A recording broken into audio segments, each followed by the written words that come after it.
This is the Bible Show.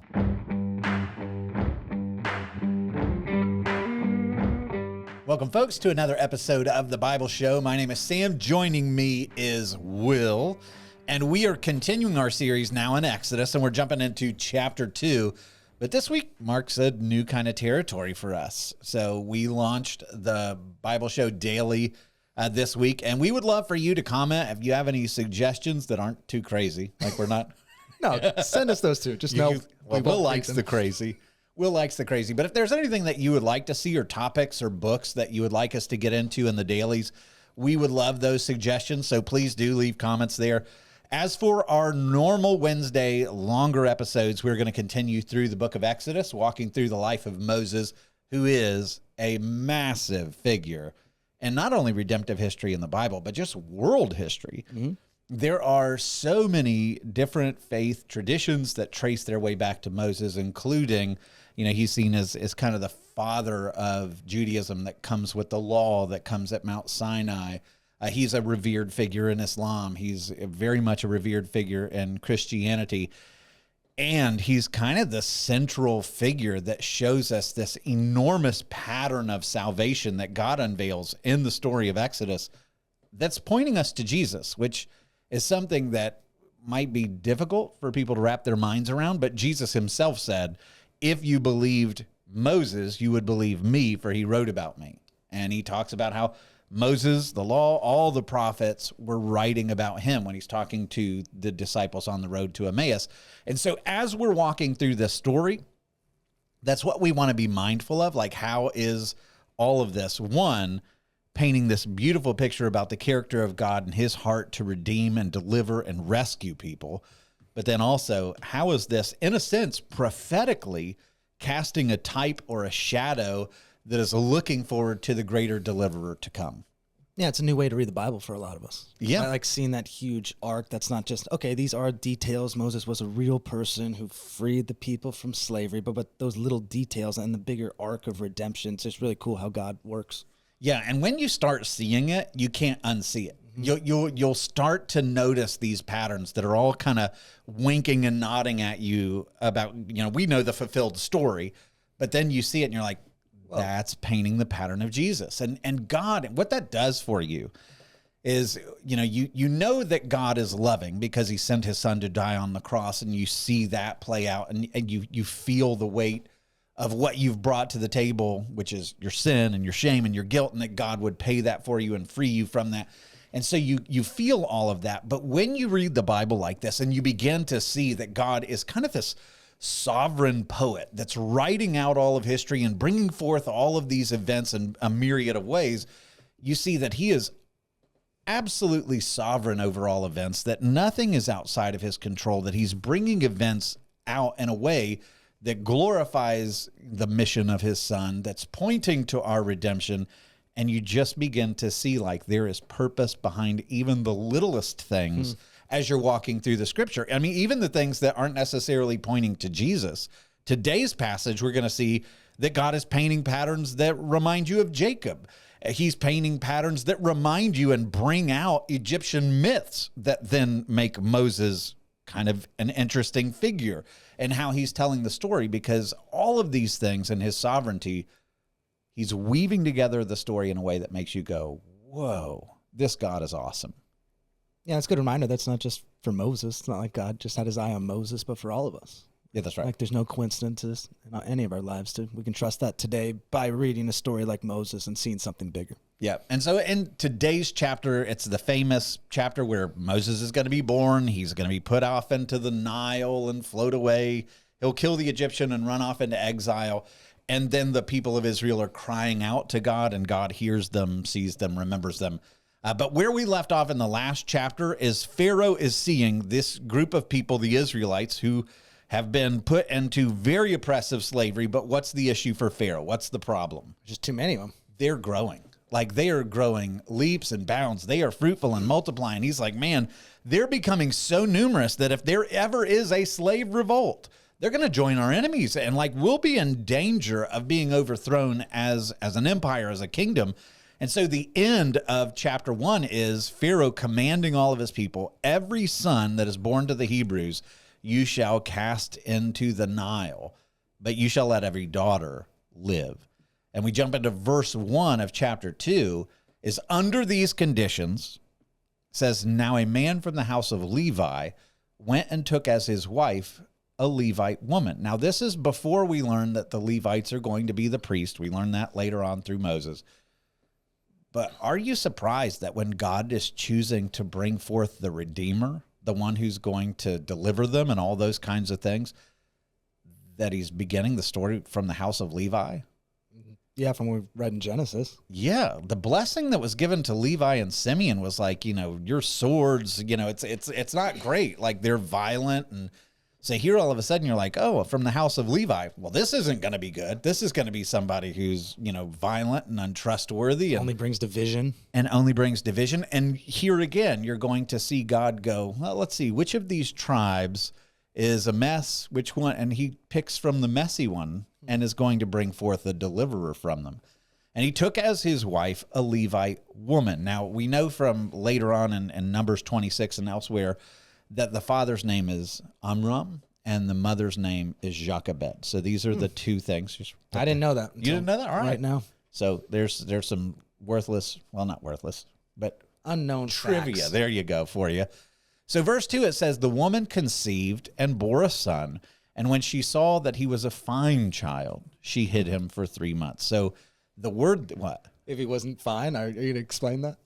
What was your question? Just like it mentions that he's fine. Like if he wasn't, would we have not hid him? I mean, that's how it reads, but I don't think that's the case. I think it's like the word there, it's interesting. Sure. The word fine is tov, which is the Hebrew word that's good. Yeah. So it's like you saw that it was good. It's that pattern that you find all over the Bible. You saw that it was good. Okay, so like it was a good thing.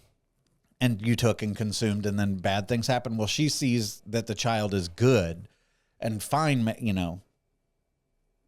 he's healthy. Everything is good about him. He's pleasing to the eye. And she hid him for 3 months. Now, in the book of Hebrews in chapter 11, it gives you a little bit of insight into Moses' parents, right? Okay. So it says this, by faith, Moses, when he was born, was hidden for 3 months by his parents because they saw the child was beautiful and they were not afraid of the king's edict. And so here you have the Bible coming and saying, why did they do that? They were faithful. They believed in the promise. They believed in the covenant. And so you know right out of the gates that his parents were believers. And why it says when they saw the child was beautiful, or tov, then they decided to save him. I'm not sure we're supposed to read into that. Like if he'd have been ugly or disabled, would they have been like, whatever. And even just like, I don't think so. With any pregnancy, like you're having a child, but as soon as that child is born, it's like, not just life altering, but it kind of takes your breath away in that room, in that moment. Like we knew Parker was going to be Parker, but when he came out, it's like, whoa, this is real. So it kind of feels like that. Very much so. Like it's a sobering thing when you actually are holding the baby in your arms. And back to that point about him being from the tribe of Levi, what was the blessing that was given? Simeon and Levi, you are violent, right? Like it's the sword. What's Moses' big moment going to be in the early part of his life? He sees somebody who is harming an Egyptian slave, and what's he going to do? Straight to violence. He goes straight to violence. And so it's like, man, the blessing actually does carry into Moses. He's going to have to be humbled, as we're going to see, for 40 years where he's in exile being a shepherd of sheep and losing all the status of being a prince and everything else. But his initial instinct is right to violence. Like, I'm going to show them that I'm the leader, I can free them. And boom, he kills an Egyptian. And it's like, you're living up to your blessing. God's going to have to introduce him to a period of suffering and anonymity to break him of that curse, to humble him into the leader that he is made to be. And that's just kind of an interesting thing. So you have a little baby boy. I do. Can you imagine for 3 months hiding him? This kid I could. Not my firstborn. But I think Parker, we could have gotten solidly. Morgan could obviously just veto this whole idea at all. But yeah, I think I could. Yeah, I guess that would be true for me. Like one of my kids had colic and it was like, I couldn't even imagine hiding for 3 months. But then the second born, third, they're pretty chill, pretty quiet. And so she's going to great lengths to hide this baby for 3 months. And, you know, you're in slave quarters. There's probably people running around. I'm sure they're protecting each other and all this. But we also know that Aaron is 3 years older and he lives. Miriam lives, you know, so he's got older siblings, which means they're not just killing everybody, but there comes a moment where it's like everybody at least 2 years and under is going to be killed, which makes us think to Jesus. So verse 3, it says, when she could hide him no longer, it's like his lungs are growing, he's getting the voice to him. She took for him a basket made of bulrushes and daubed it with bitumen and pitch. She put the child in it and placed it among the reeds by the riverbank. And his sister stood at a distance to know what would be done for him. Now, there's so much that's interesting going on here. For starters, the word basket, it's not the word basket. The Hebrew word is Tebah, and that literally means ark. This word is only translated back in Genesis earlier on where it's Noah's ark. So now you hear this. Here you have another person who's going to be the deliverer, essentially, of humanity, because he's sparing the Hebrew line, that is going to be put in an ark and put on the waters, and it's totally up to God to deliver him from the judgment that has fallen his people, right? And so you're to pull in like, wow, there's a lot of things going on there. But beyond that, we talked about this when we went through Noah, that this word, Tebah, they don't know where it comes from. Like, it doesn't have other Hebrew correspondences, and they believe that it stems from the Egyptian word, which is debat, and that means chest or coffin. Now, that's interesting. So you're literally putting them into a coffin and saying, good luck, right? So if you're going to be rescued out of a coffin, what is that a picture of? Resurrection. It's a resurrection. Like, God is going to have to come and save you from certain death, and you're actually in something. God seals him in, you know, to the ark, and then he's delivered out with new life. But all of this is representing baptism. Like, the New Testament comes along and it compares baptism to 2 Old Testament events, right? One of them, Noah's Ark, you find that in Peter's writings. And the other one you find from the Apostle Paul, where he says going through the Red Sea is a picture of baptism, right? And he also says that it's a death to all your former lifestyle and a new life. You're being raised to new life in Christ. And so literally, like, it's helpful that this is a coffin. It's a chest. You're sealed up and you're thrown into waters, which are always the emblem of judgment and death. And so with this, you see pretty amazing things going on here, and it's going to harp on this as we go through chapter 2. So does Jochebed do this from a place of faith, thinking about Noah, you think? That would be interesting. Like, why come up with this strategy? Yeah, I have no idea. It's interesting. I mean, like, you get in her mindset, and you're thinking, like, she places the basket in the reeds. So, like, if you ever watch a movie, one of the annoying things, like if you watch Prince of Egypt. I watched that clip today because I saw it in the notes. I went back, and it is wild. Yeah, it's like through, like, white water rapids and hippos and alligators, crocodiles. They're all trying to get it, and it's hitting ships, and it's escaping from boat fishermen nets and everything else. Like, no. It says she put it in the reeds. What does a basket do in the water if it's in the reeds? Doesn't go anywhere. Yeah. Right? So that's the point, is they've scouted out a location. And this is my theory, so I'm going beyond what the Bible says. I think they've scouted out this location. They put this basket there because they are hopeful. They know the spot. This is the spot where a particular person is going to come out to do their bathing at this time every day. Miriam's watching to make sure, like, and boom, oh, look at this basket. Gee, I wonder what's inside. And then she finds a Hebrew boy, as we're going to see. But this is not Jochebed taking a basket and being like, oh, gee, I hope the baby doesn't drown and sink and, you know, bye. It's not a full-on Hail Mary. Yeah, I don't think it's that. I think it's a very, very brilliant strategy. And she knows, like, if the soldiers making the rounds around the slave quarters find this baby, it's over with. Like, then he's going to be thrown into the Nile for good. But if I could find a young girl, somebody who's far more compassionate than a soldier, and I can give him a chance with her, and maybe she knows a little bit about the character of this young girl, she will show mercy. And so I'm going to engineer. That's the way I think this story plays out. Can't guarantee that, but I think that's the way this plays out. And God is going to deliver him in this ark. Yeah, because that sounds crazy because of what we envision it as. At least I have this whole time, but that makes a lot more sense. Yeah. Yeah. And I don't think Miriam's like running alongside the, hoping, because remember the slave quarters? This ark is not in the water for long because Moses in a morning will walk to Pharaoh's house. Like it's there.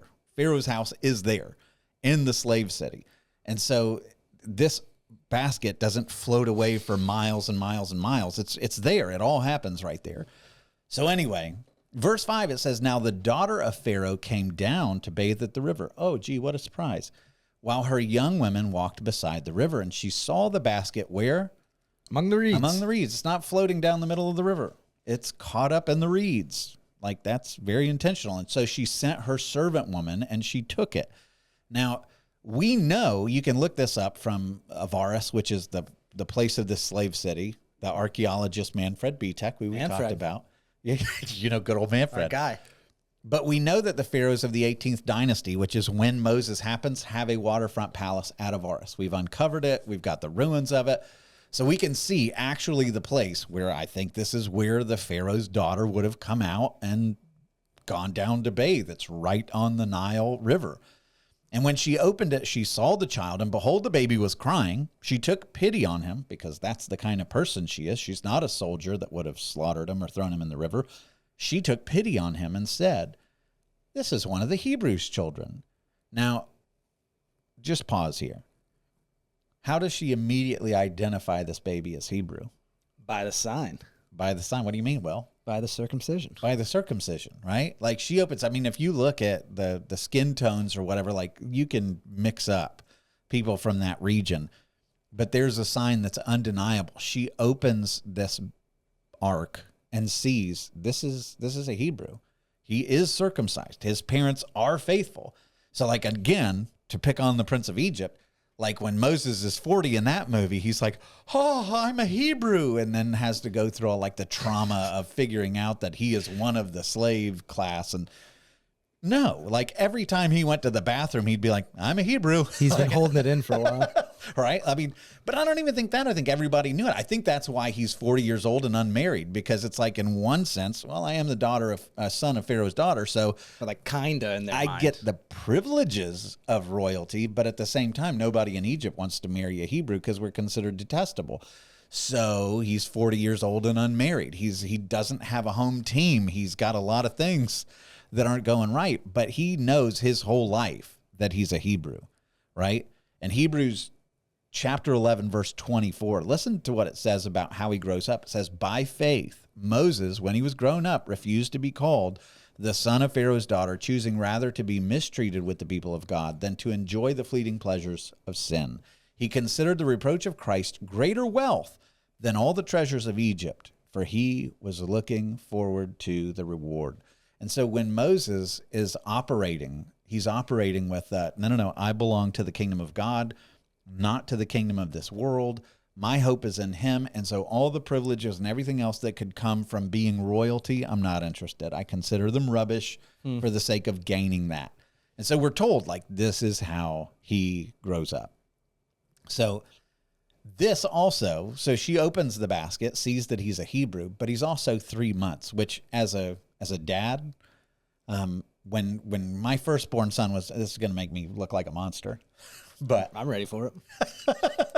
But when my firstborn son came into the world, like there's this instantaneous, I'll die for you. Like you're mine. I overwhelmed. I remember weeping in the delivery room.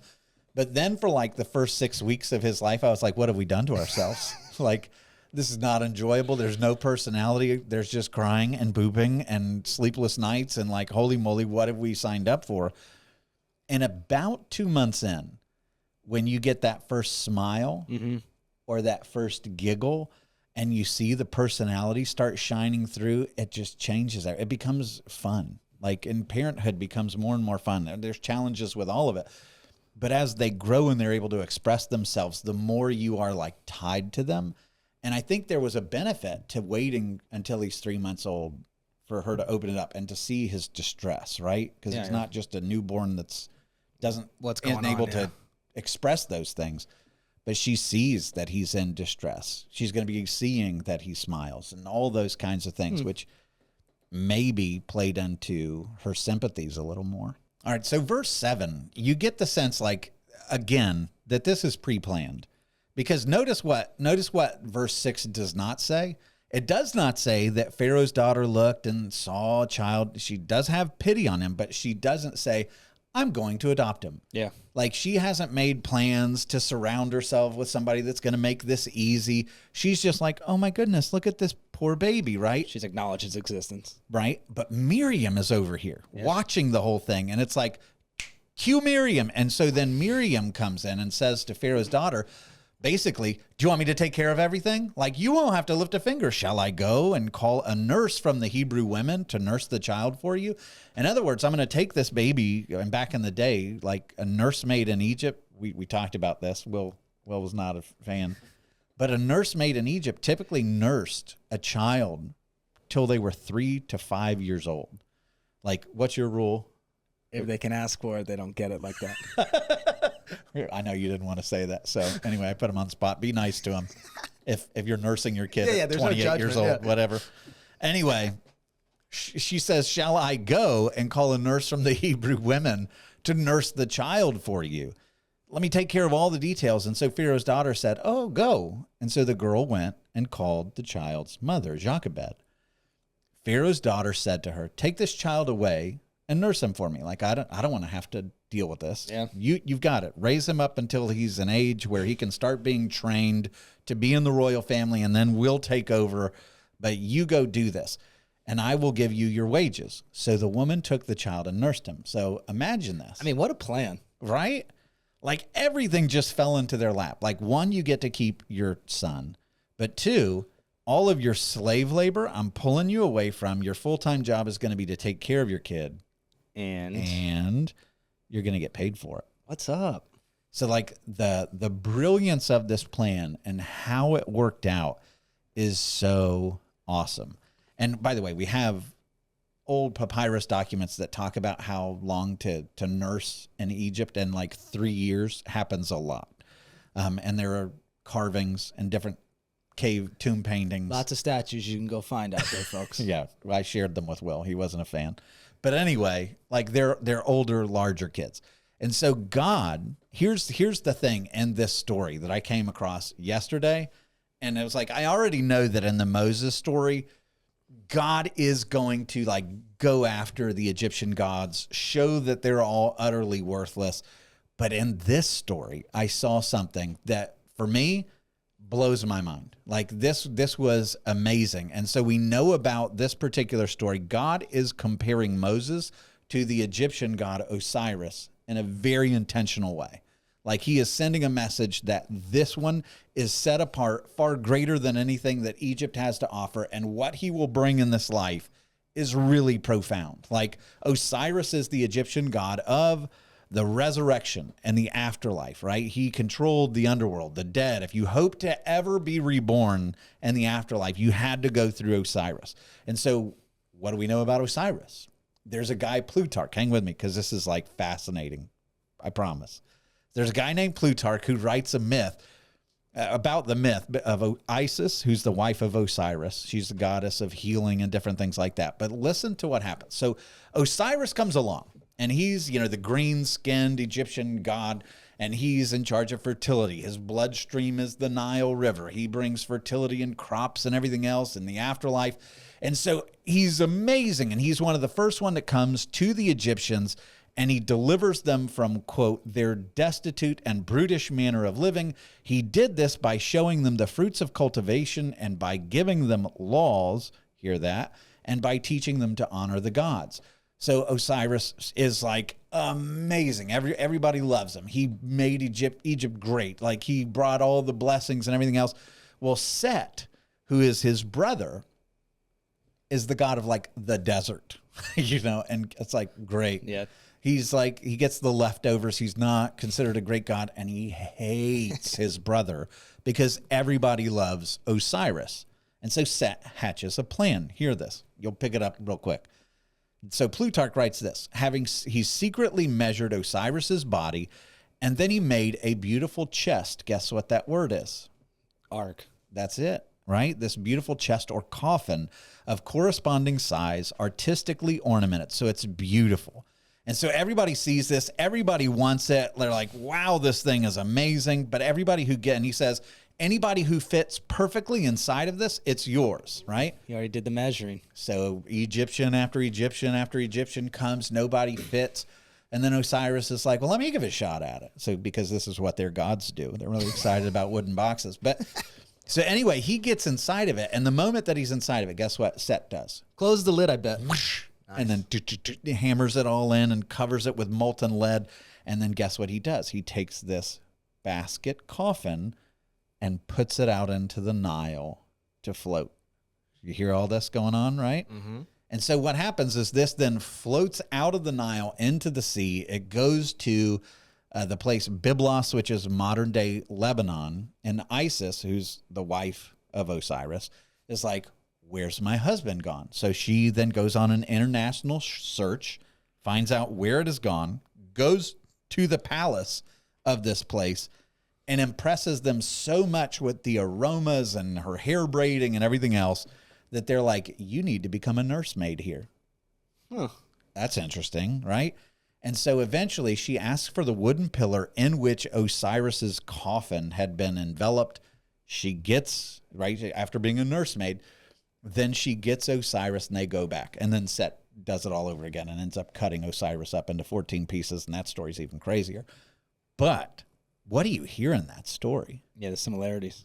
Which are? Like, the main character is the afterlife god who's in an ark or a chest or a coffin, whichever one you choose, down the Nile. Somehow somebody becomes a nursemaid that's closest to the person in the chest. So why do you think God would ordain this for Moses? Because What's it communicating? As the Egyptians heard this, they've been like, oh, we've heard this story before. Mm-hmm. But a much less crazy version. A much better version from Moses' perspective. Yeah. I mean, they have to know, like all of the Egyptian mythology, this is all just, state religion essentially. But now God is playing out an actual story where he's like, hey, you know the guy that you venerate because he brings about life, he brings about the afterlife, he brings about the laws from heaven to earth by which you can prosper. And then God plays out the story of Moses and all these miracles to be like, hey, you want to know who the real lawgiver is? Look at this guy. You want to know who's going to tell you how you can get to the afterlife? It's not going to be Osiris. He can't guide you there. Look at this guy's writings. He writes the Torah, right? So everything comes through him.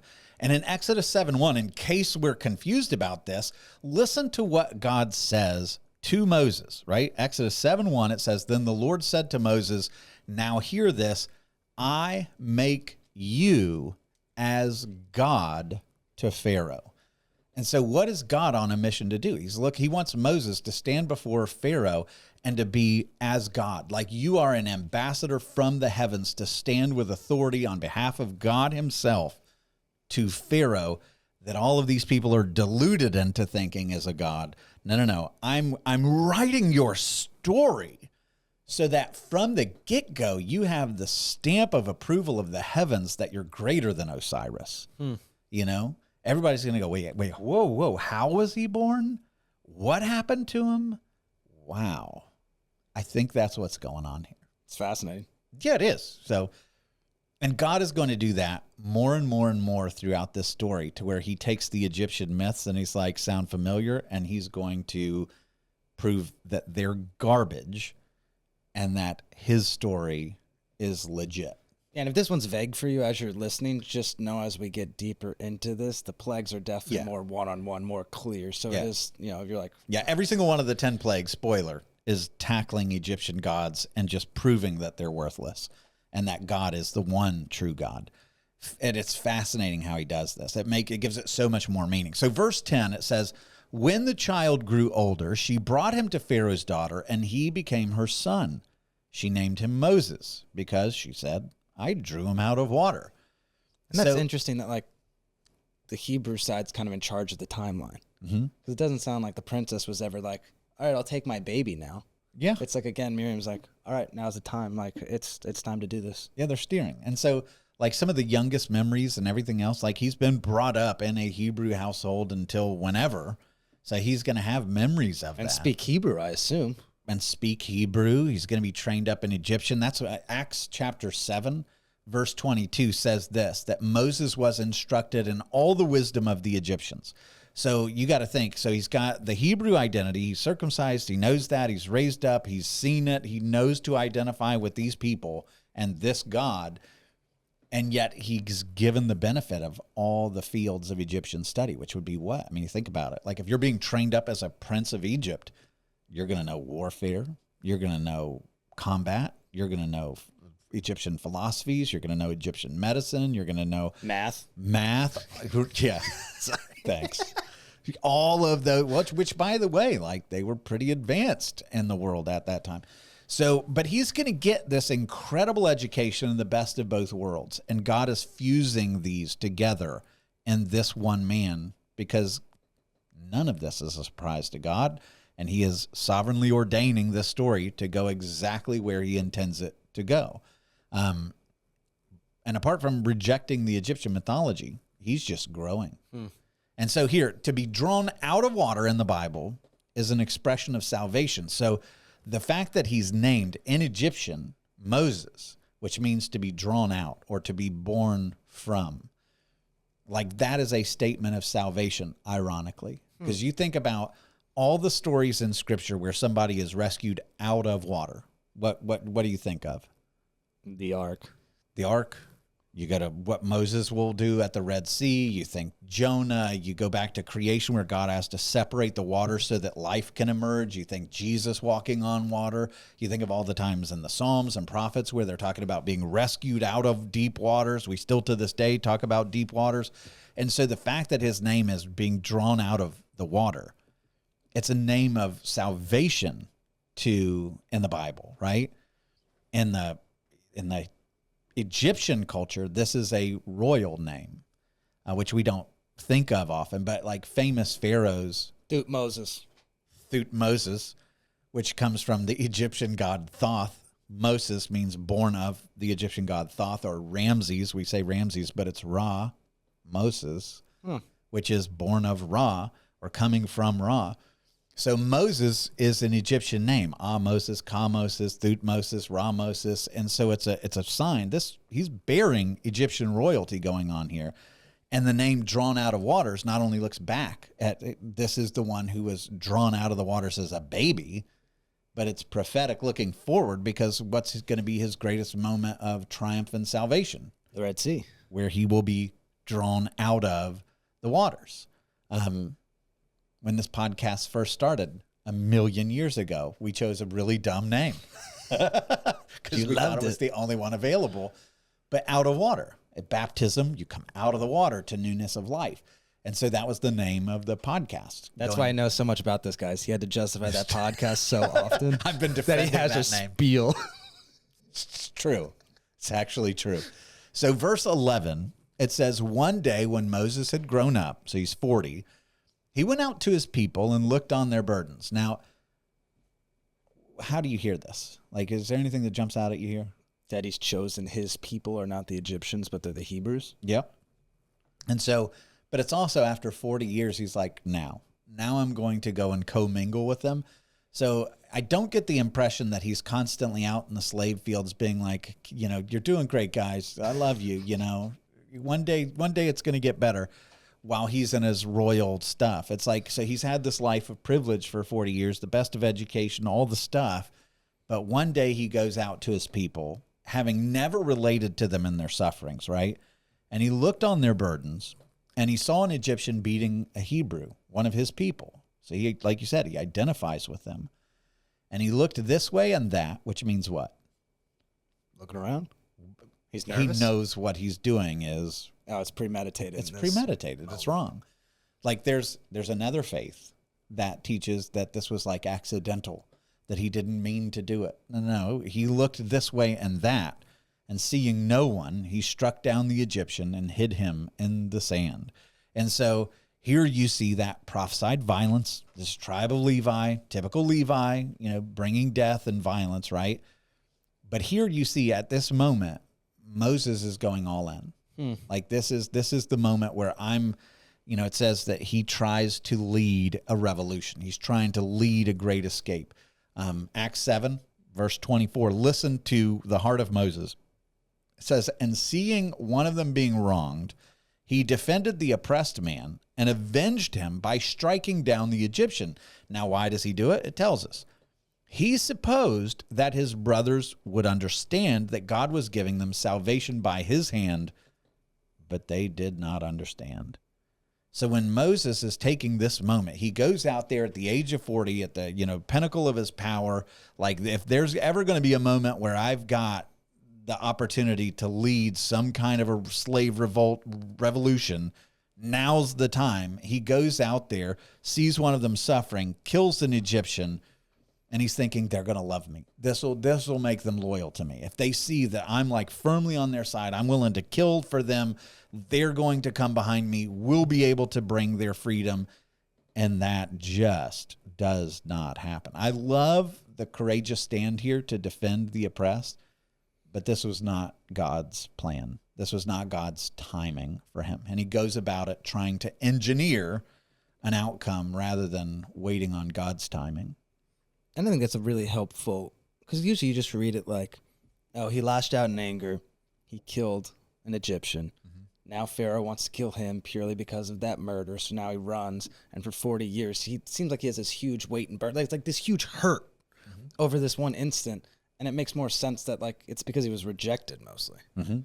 Yeah, you're going to see, and this is one of the most surprising things when going through a study of Moses, is just how hurt and bitter he is. Like, he wants no part of this anymore. Like, after this moment when he runs away, God won't let him go. God will not let him walk away. And Moses is absolutely determined to. Yeah. You're going to see that Moses had essentially walked away from the covenant. He's walked away from the covenant of circumcision. He walks away from his people. He is hurt, right?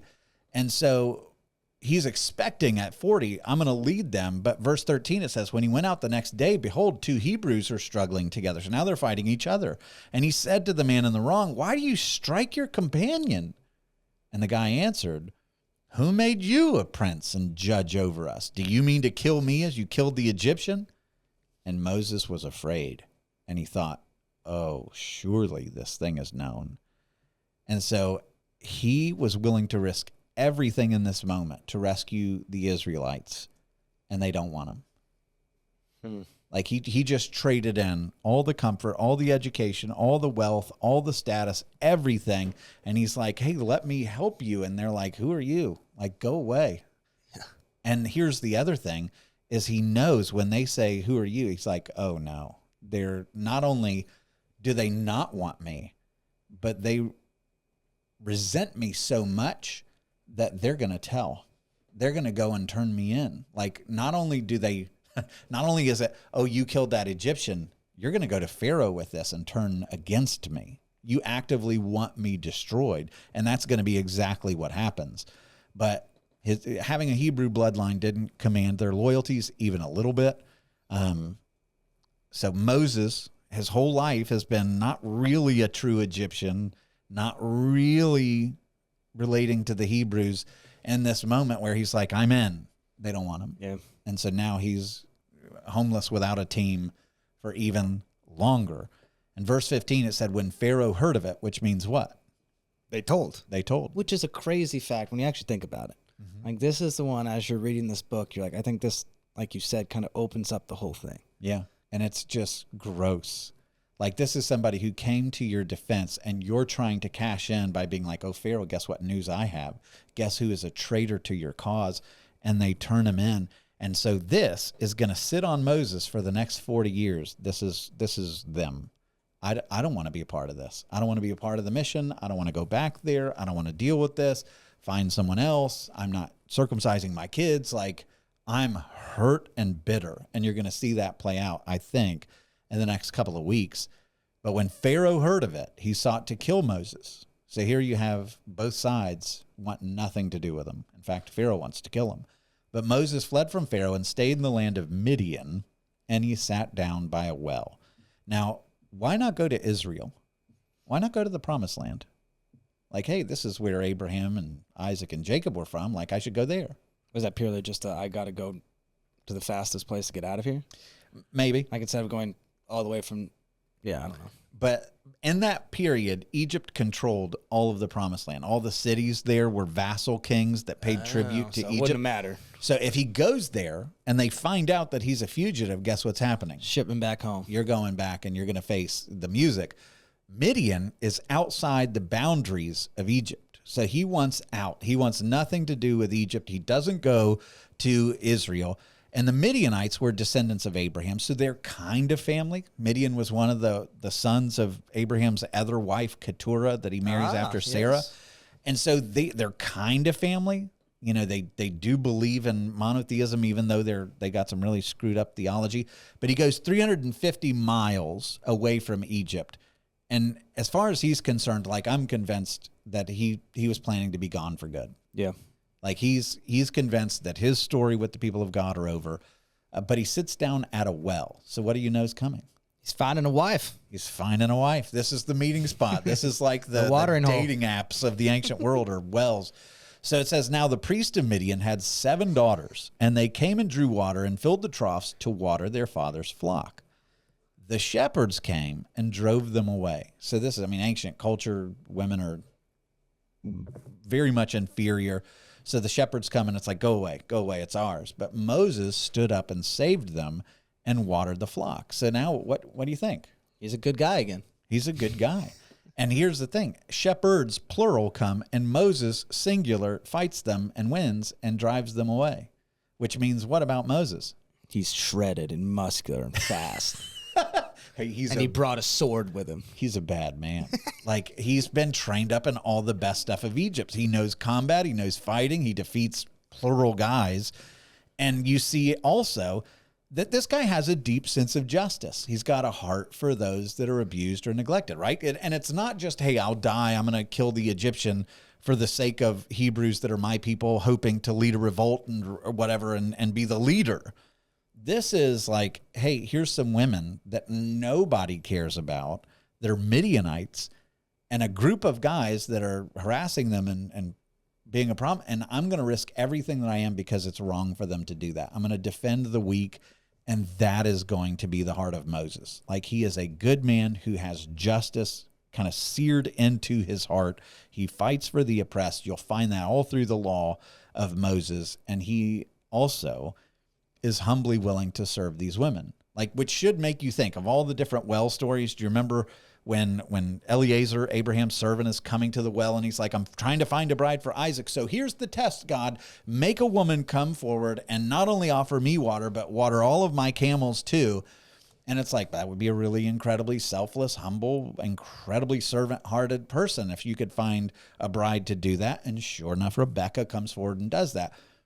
In this story, who is it that does it? Moses. So Moses is the one who becomes the servant. After 40 years of a life of privilege where he's probably not served anyone. Yeah, he doesn't really know how to do this, it seems. He's like, this is new. Like, he's probably rarely, if ever, had the opportunity to serve others. And so now he's pouring in and he's serving and he's showing that he's courageous and charitable and servant-hearted and humble and chivalrous and all of these things. He's a noble man. And oh, by the way, he's still dressed in all the Egyptian royalty clothing. So when they go home. Yeah, like an Egyptian prince saved us. And yeah, you're going to see their dad's like, well, where is he? Like, get him back here. So they go home. They tell traits about the guy, which is exactly the kind of guy you would love to have for your daughter's husband if you're a Midianite. And so then you just see, like, there's so many similarities between Jesus and Moses. If we pause here for a moment, 400 years of prophetic silence between the prophets and Jesus, between Genesis and Moses. Both of them are born under foreign oppression. Both of them come with the promise of a coming deliverance. Abraham had promised that. They're favored by God from birth. They're preserved from a maniacal tyrant who's killing all these baby boys. You have faithful people that refuse a tyrant's orders in order to spare their life, the wise men versus the midwives. Both of them are mighty in word and deed. Both of them are offering deliverance to Israel. Both of them are going to be rejected by their own people. Both of them forfeit their claims to an earthly throne. And Israel's betrayal, right, for Jesus, it's the Israelite priests that hand him over to the Gentiles who are going to put him to death. But for Moses, it's his own people who hand him over to a Gentile Pharaoh to put him to death. It's like both of them so far in the story, like you see how they measure up. And it says, verse 18, when the daughters, came home to their father Reuel, which is also Jethro, same guy. There's a wild difference in names. He said, how is it that you have come home so soon today? They said, well, an Egyptian. So they don't identify him as a Hebrew. It's an Egyptian guy. He was dressed in all the royal stuff. He delivered us out of the hand of the shepherds and even drew water for us and watered the flock. Like, even though he was an Egyptian royal guy, he served us. And he said to his daughters, where is he? Why have you left the man? Call him that he may eat bread. And Moses was content to dwell with the man, and he gave Moses his daughter Zipporah. So that's pretty amazing. And I love the fact that it says Moses was content. Moses was content to stay with the man. Why do you think he's content?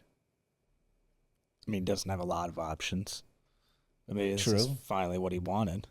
Yeah, if you ever go from something that's like high pressure, high stakes, high expectations, I'm a prince of Egypt, and yet I feel compelled to deliver these people, the political turmoil, the fear, the stress, the trying to figure this out all the time, all of the high stakes stuff, all of a sudden it's taken away and you're a shepherd.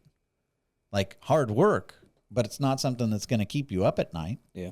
All of that's stripped away, and it's like Moses has gone from feeling this burden of delivering people and being Jesus to them and having the God complex of having all these expectations upon himself.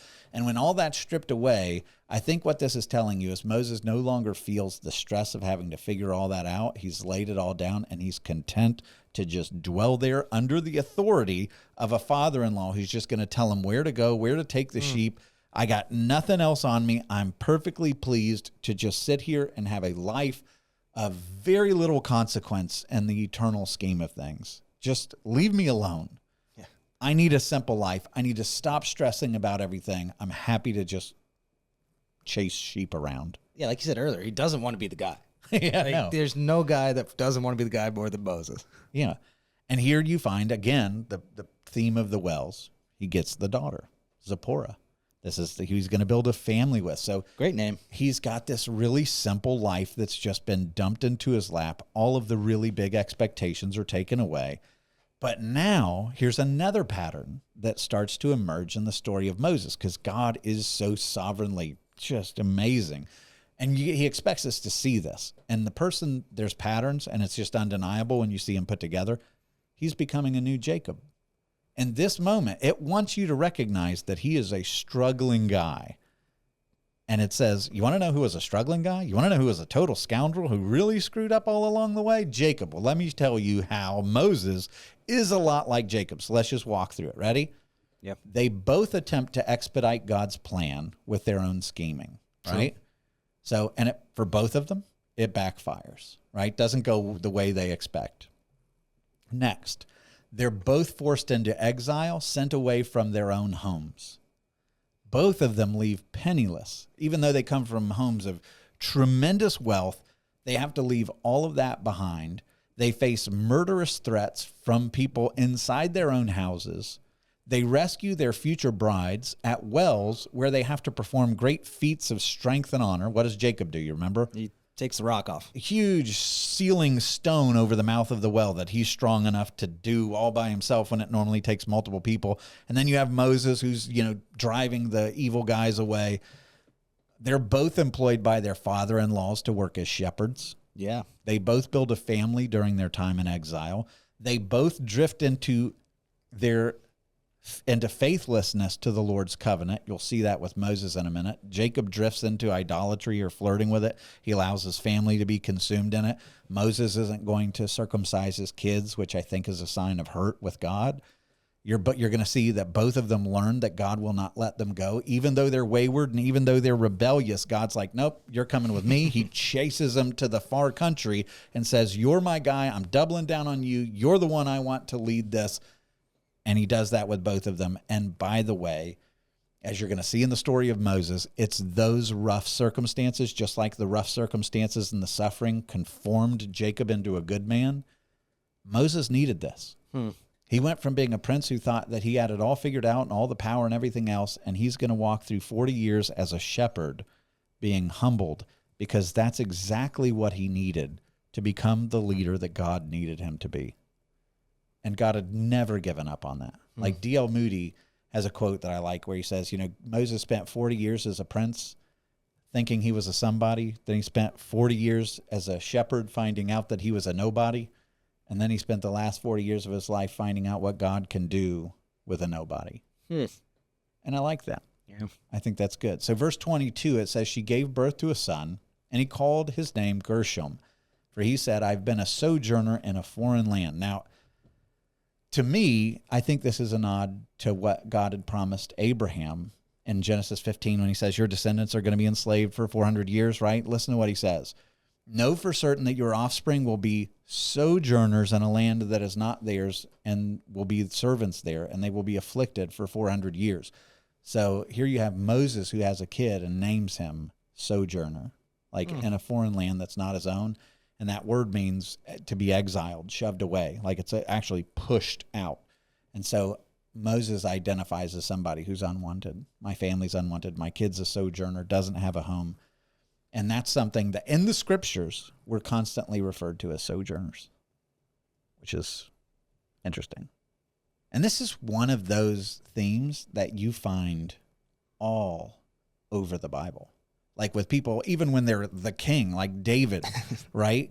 King David writes in Psalm 39, verse 12, that he was a sojourner like all my fathers. How can you be king of Israel and consider yourself a sojourner? What does that even mean? It can't be in the physical juristic realm. It's the spiritual one. Yeah, this place is not my home, right? So you have David say, Peter says that believers must live as aliens and strangers in the world, 1 Peter 2:11. You have the scripture in the Psalm 146:9 saying that the Lord watches over the sojourners. Even in Leviticus, when Moses is like, you're going to go and you're going to dwell in the land of Israel. It's going to be your earthly home. Listen to what he says. He says, God says, the land is mine. You are but aliens and my tenants. This doesn't belong to you. Like all of this belongs to God. You're merely a sojourner on a way to a better city that's being prepared for you. And here you have Moses, who identifies even now as, this place is not my home. I have a son. What am I going to name him? Sojourner. Like, this isn't my home. This is not his home. We are aliens here. And he's actually an alien in Midian. But even more than that, like he doesn't consider the things of this world to be the ultimate. And he'll grow back into that conviction with God's help. And so verse 23, bringing this to a close, you have Moses who's like, okay, the redemption of Israel's out. It's not going to be me. Yeah. I'm out. I'm done. Right? I'm a Midianite shepherd in the wilderness. But as the slavery intensifies, now the people are like, we need help. Please, anything. Right? And it says, so during those many days, the king of Egypt died, and the people of Israel groaned because of their slavery and cried out to help. And I was like, Moses is gone. He's not thinking about them anymore. He's not like, oh, I should go check up on him and see if maybe now is a good time. Like, he's done. And it says their cry for rescue and from slavery came up to God. Now, just think about that for a moment. How do you envision that? I mean, just the pure prayers of... Yeah, but it's like traveling into the throne room of God. Their words, their tears, their cries are now finding an audience in the throne room of God. Like, and it uses like a language like these prayers, these cries are coming up to God as if they have like volition and they're pleading, they're coming in front of God. So it's like, imagine your prayers literally like coming into the throne room of God and being presented to God. And that's what it's telling you. He hears these. And notice the language that he's using. It says, and God heard their groaning, and God remembered his covenant with Abraham, with Isaac, and with Jacob. God saw the people of Israel, and God knew. What in the world? Like, here are all of those promises that are associated with the prayers of people that are in distress. Yeah. They're praying, and it's telling you God knows. It's not a surprise to him. He's not off his throne. He's not helpless in all this. He's sovereign. He's doing it for a purpose. He hears them. So it's not like you're not talking to the wall. Yeah, there's no void. There's no void. God hears you. God cares. And it's a compassionate hearing. He's like entering in. He sees the people of Israel. None of their suffering misses his notice. So it's like, imagine that all of God's capacities to notice you where you are, his infinite omniscience to know everything about you, everything you're going through. He sees it, he hears it. And then the most important verb in this is he remembers it, which is the language of covenantal faithfulness. Yeah, it's not just like, oh, I forgot. And I saw the Post-it note about people in slavery. Yeah, no. This is honoring a promise. It's a memorial promise. It's a remembrance of the covenant, that it's like, I'm not coming to save you just based on, the fact that you're great. I'm not coming to save you because, your tears are better than that guy's tears. I'm coming to save you because I made a promise, and there is nothing in the world that can make God break his promise.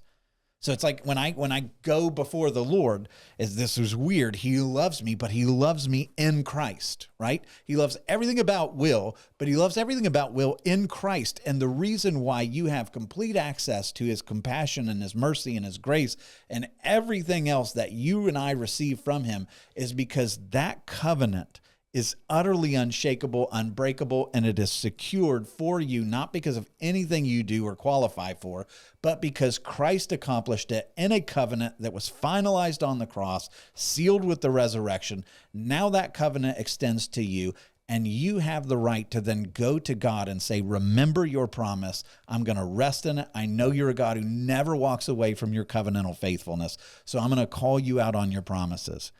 And you find that again and again through the Psalms. You find that in the prayers of the saints and the apostles. Like, they call God out on his promises, not because they're arrogant or entitled to it, but because God has said, I will never break my promise. And when you hear that, remember, it's like God will never forget.